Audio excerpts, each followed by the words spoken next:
इस लेक्चर के बाद मैथ हो जाएगा आसान। क्यों? क्योंकि इसमें बताई गई हैं प्रॉपर्टीज। अस्सलाम वालेकुम दोस्तों, welcome to Muslim mathematician channel. मैं आपका दोस्त इकरार अहमद आज एक नई वीडियो के साथ आपके सामने हाजिर हूं। तो दोस्तों, आज हम करने लगे हैं कुछ मैथ के ऐसे रूल्स जिनको करने के बाद मैथ बहुत आसान हो जाएगा, जिनको हम प्रॉपर्टीज कहते हैं। जी हाँ, मैं बात कर रहा हूँ क्लास 9 चैप्टर नंबर 1 जिसका नाम है real number, exercise 1.1 question number 4। क्योंकि प्रीवियस वीडियो में मैं आपको क्वेश्चन नंबर 3 करवा चुका था, अब क्वेश्चन नंबर 4 की बारी है जिसमें कहा गया है कि प्रॉपर्टीज की जाए। तो दोस्तों, दुनिया का ये बेसिक रूल है, हम कोई भी चीज परचेज करते हैं, सेल करते हैं या कोई भी चीज लेते हैं, देते हैं, सबसे पहले हम उसकी खुसूसियात देखते हैं कि उसमें खूबियां कितनी हैं। इसी तरह अगर हम मैथ पढ़ रहे हैं तो इसकी भी खुसूसियात पढ़ना जरूरी है। तो दोस्तों, मैथमेटिक्स की आपकी बुक में फर्स्ट प्रॉपर्टी है जिसका नाम है एसोसिएटिव प्रॉपर्टी ओवर एडिशन। ठीक है, तो आपकी बुक में लिखा हुआ है question number part 1, a+4 bracket plus b is equal to a+4 plus b। इसे कहते हैं एसोसिएटिव प्रॉपर्टी। क्या कहते हैं?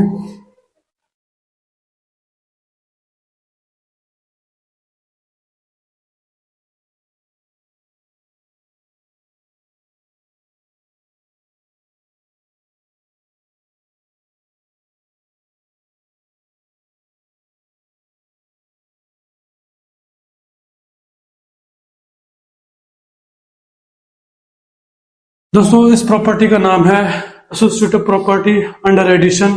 ठीक है, और इसको लिखते वैसे ऐसे हैं, a+b bracket plus c is equal to a+b+c। तो दोस्तों, इसमें जितने भी हम क्वेश्चन लिखेंगे, जो भी वैल्यूज लिखेंगे, आंसर दोनों का सेम रहेगा। फॉर एग्जाम्पल, अगर मैं कहता हूं a is equal to 2, b is equal to 3, c is equal to 5, तो अब इन वैल्यू को यहां पुट कर देने से क्या होगा? a की जगह पे क्या आ जाएगा? 2 प्लस b की जगह पे क्या आ जाएगा? 3, फिर ब्रैकेट, फिर प्लस c क्या आ जाएगा? 5 इज इक्वल टू a की जगह पे क्या आ जाएगा? 2 प्लस, अब ब्रैकेट बाद में है, ब्रैकेट b क्या है हमारा? 3 और c क्या है हमारा? 5। ठीक है, तो 2 प्लस 3 कितना होता है हमारे पास? 5 प्लस 5 हो जाएगा। इसी तरह इज इक्वल टू 2, 3 प्लस 5 कितना होता है? 8, तो 5 प्लस 5 कितना होगा? 10, 2 प्लस 8 कितना होगा? 10। तो देखिए दोस्तों, लेफ्ट हैंड साइड इक्वल होती है राइट हैंड साइड के। ये थी हमारी एसोसिएटिव प्रॉपर्टी। अब इसके बाद बारी है हमारे पास कम्यूटेटिव प्रॉपर्टी ओवर एडिशन। ठीक है, कम्यूट करना। तो वो क्या है हमारे पास? दोस्तों, आपकी बुक में जो लिखा हुआ है, पहले वो यहाँ पे हाईलाइट करता हूं, उसके बाद अपनी तरफ से एग्जाम्पल दूंगा आपको मैं।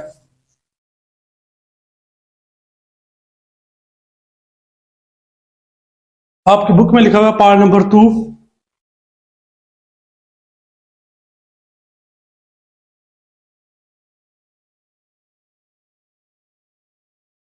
√2 प्लस √3, इस तरह √3 प्लस √2, ऐसे ही कुछ होगा।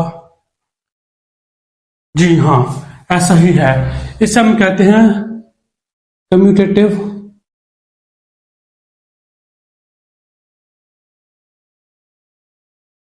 Property under addition. ठीक है, तो दोस्तों, आप सबको नजर यहां पे आ रहा होगा कि सिर्फ जगह चेंज की है, वैल्यू वही है। ठीक है, क्या मतलब? अगर मैं बोल दूं, वो कहता है कि जनरल हम क्या कहेंगे, A plus B is equal to B plus ए।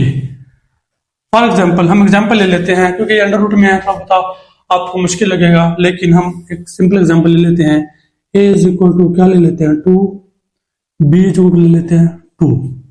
तो क्या आएगा एक जगह पे 2 प्लस बी के पे क्या आ जाएगा 2 इज इक्वल टू, यहाँ बी क्या है 2, ए क्या है 2, तो यहाँ पे क्या आ जाएगा 4 इज इक्वल टू 4। तो दोस्तों इसे कहते हैं कम्यूटेटिव प्रॉपर्टी, मतलब कि हमने वैल्यूज की जगह चेंज कर दी है, ठीक है, बाकी आंसर दोनों का सेम आएगा। उम्मीद है आपको ये भी समझ आ गया होगा। अब थर्ड प्रॉपर्टी है, वो कौन सी है, वो कहता है एडिटिव इनवर्स। दोस्तों एक बात हमेशा याद रखना, एडिशन में पूरी जिंदगी जहां भी आप पढ़ने जाएंगे, एडिशन में जो आइडेंटिटी होती है वो प्लस में आती है, और मल्टीप्लिकेशन में जो आइडेंटिटी होती है वो जीरो में आती है। मतलब कि आइडेंटिटी होती क्या है, मतलब कि कोई भी वैल्यू है उसको पकड़ के आप उसकी वैल्यू से मल्टीप्लाई करवाने से दोबारा वही आंसर आ जाए तो वो क्या होती है, आइडेंटिटी होती है। ठीक है दोस्तों, लेकिन उससे पहले थर्ड हमारे पास क्वेश्चन क्या आया हुआ है, एडिटिव इनवर्स। इनवर्स का मतलब क्या है, उल्ट, क्या हमें उल्टा लेना है।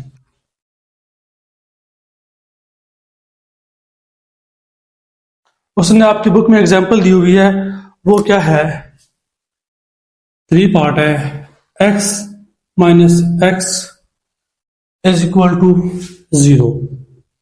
ठीक है, तो दोस्तों क्या होगा, इसे हम क्या कहते हैं, एडिटिव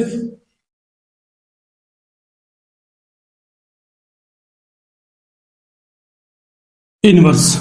ठीक है, उल्ट, मतलब कि बेसिकली आपके पास इस तरह की वैल्यू होगी, मतलब कि x आपके पास क्या है, फॉर एग्जांपल 3, तो 3 का इनवर्स क्या होगा, अगर प्लस का 3 है तो इसका उल्ट क्या होगा, माइनस का 3। सिंपल, तो क्या होगा, x जगह पे क्या आ जाएगा 3, एडिशन है तो ऐड करेंगे, इसका इनवर्स क्या है 3 का, -3 इज इक्वल टू क्या आएगा, देख लेते क्या आता है। 3 आपको पहले रूल बताया गया था, प्लस माइनस माइनस होता है, तो -3 आएगा यहाँ पे, इज इक्वल टू क्या होगा, 3 में से 3 क्या तो क्या आता है 0। यही तो बात थी कि इनवर्स क्या होता है, उल्ट। कोई भी वैल्यू आपने लिया, 4 लिया, 4 का उल्ट क्या होगा, -4। x लिया है, x का उल्ट क्या होगा, -x। ठीक है, तो दोस्तों इसी तरह ये सारे चलते हैं जाएंगे। अब आपके पास 4 आती है प्रॉपर्टी, जिसे हम कहते हैं लेफ्ट डिस्ट्रीब्यूटिव प्रॉपर्टी। क्या, लेफ्ट डिस्ट्रीब्यूटिव प्रॉपर्टी आपकी बुक में इस तरह लिख के दी हुई है,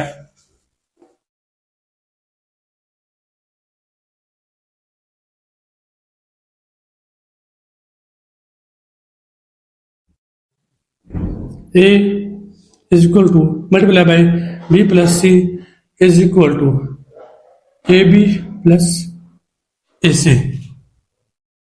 जी हाँ, आपकी बुक में इस तरह दी हुई है, इसे हम क्या कहते हैं, लेफ्ट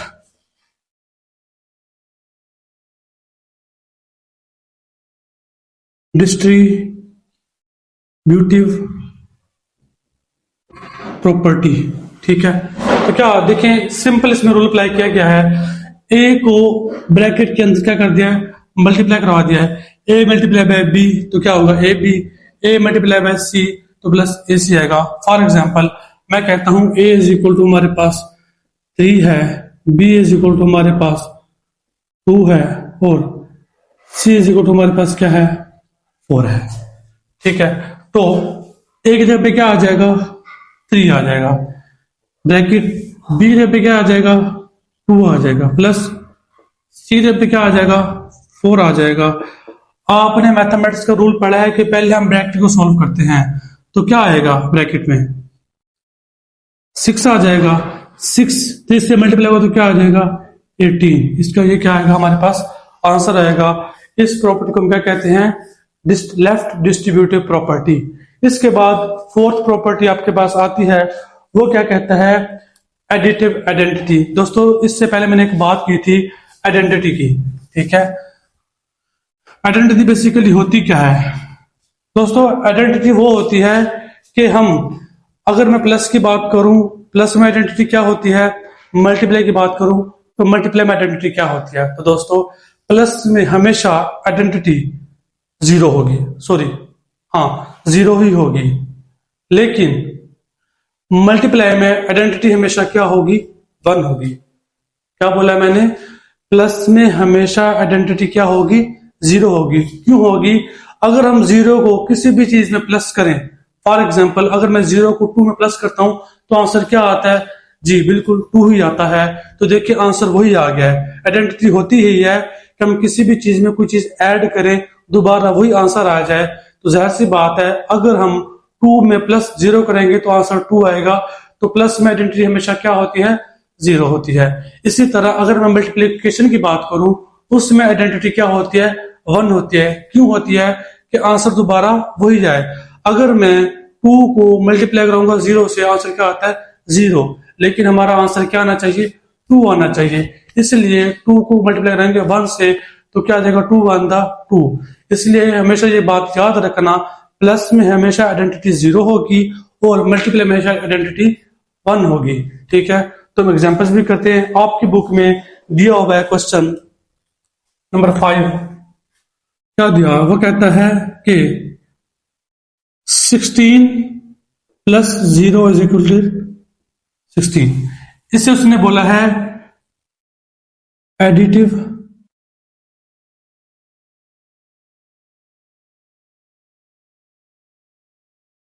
आइडेंटिटी।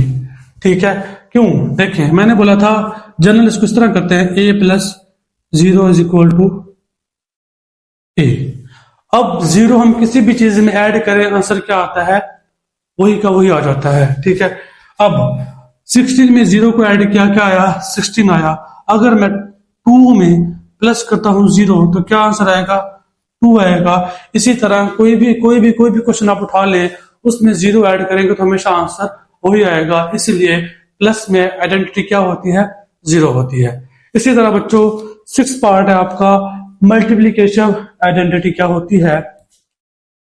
आपकी बुक में उन्होंने दे दिया है आपको, वो कहता है 100 मल्टीप्लाई बाय 1 तो क्या है, 100 है। आप सबको बता दिया गया है कि मल्टीप्लाई में आइडेंटिटी क्या होती है,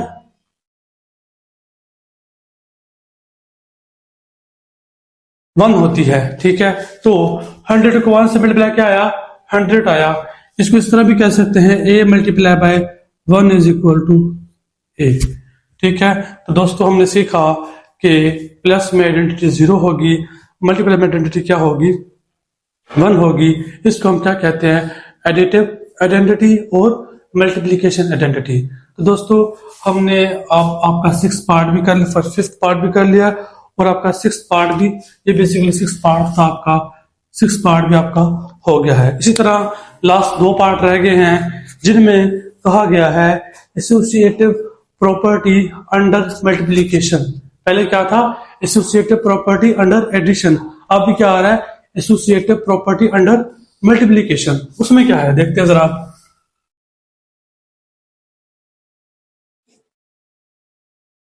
वो कहता है आपकी बुक में उसने दे दिया है 4 मल्टीप्लाई बाय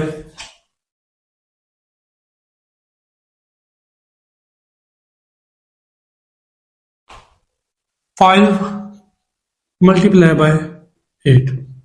इसी तरह 4 मल्टीप्लाई बाय 5 मल्टीप्लाई बाय 8। हमने इससे क्या बोला है, associative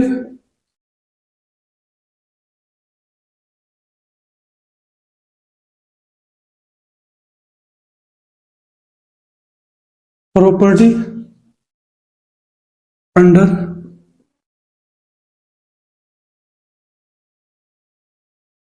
multiplication.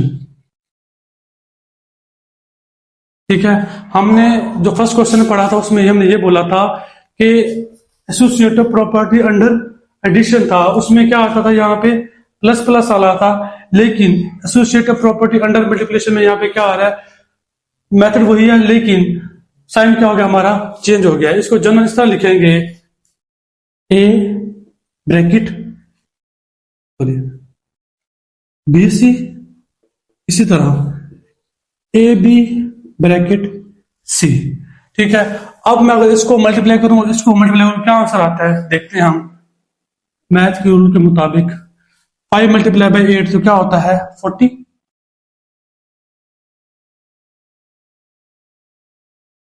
Is equal to 4 multiply by 5 कितना होता है 20, और क्या आ जाएगा 8 आ जाएगा। इस 4 को मल्टीप्लाई कराओ 40 से, क्या आएगा 4 मल्टीप्लाई बाई 4 तो क्या आता है 16। इस तरह इसको इससे कराओ, क्या आता है 8 to the 16।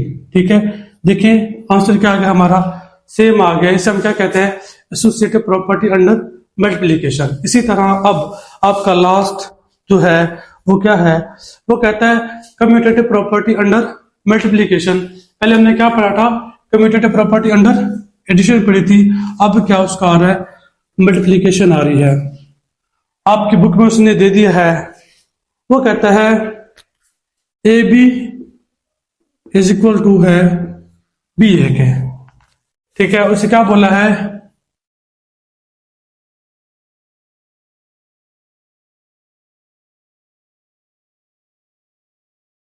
Commutative property under multiplication. इसमें क्या होता है, एग्जाम्पल हम ले लेते हैं। अगर मैं कहता हूं ए इज इक्वल टू क्या है 2 और बी इज इक्वल टू क्या है 3, अब मैं ए पुट करता हूं यहां पे तो क्या आएगा 2, बी क्या आएगा मेरे पास 3 इज इक्वल टू बी 3 है, ए क्या है बाद में 2, तो 2 3 दा 6, 3 2 दा 6। तो देखिए दोनों का आंसर सेम आया है। तो दोस्तों ये हमारी थी 8 प्रॉपर्टीज, जिनको करने के बाद मैथ आपका बहुत आसान हो जाएगा। उम्मीद है कि आपको ये लेक्चर पसंद आया होगा। तो इंशाल्लाह दोस्तों मिलते हैं फिर नेक्स्ट वीडियो में, तब तक के लिए अल्लाह हाफिज।